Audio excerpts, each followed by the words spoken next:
இரட்டை பம்பரம். குழந்தைகளா, பம்பரத்தை வச்சு நீங்க எல்லாருமே விளையாண்டுருப்பீங்க.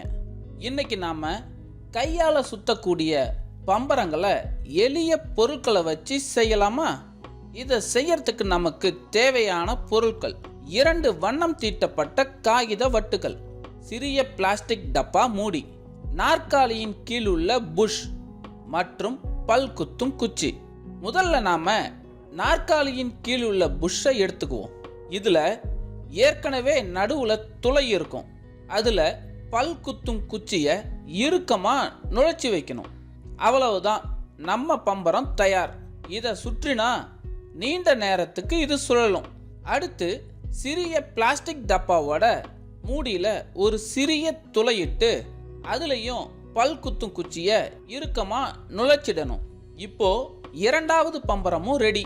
அடுத்து நாற்காலியின் கீழ் உள்ள புஷ் மேல வண்ணம் தீட்டப்பட்ட காகித வட்டை ஒட்டி சுத்தலாம். இப்போ இந்த நிறங்கள் எல்லாம் மாறி சாம்பல் மற்றும் வெள்ளை நிறத்துல தெரியும். இப்போ இன்னொரு வண்ணம் தீட்டப்பட்ட காகித வட்டை 2வது பம்பரத்திலும் ஒட்டிட்டு 2 பம்பரங்களையும் ஒரே நேரத்தில் சுற்றி விடலாம். எதோட விட்டம் பெரியதா இருக்கோ அந்த பம்பரம் நீண்ட நேரத்துக்கு சுழலும். இதுக்கு என்ன காரணம்னு பார்த்தீங்கன்னா, புறவிசை செயல்படாத வரை சுழலும் பொருளின் கோண உந்தத்தில் மாற்றம் இருப்பதில்லை.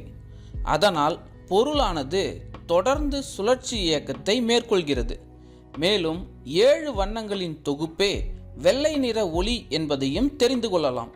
மேலும் சுழலும் நேரமானது சுழற்சி ஆரத்தை பொறுத்து மாறுபடக்கூடியது.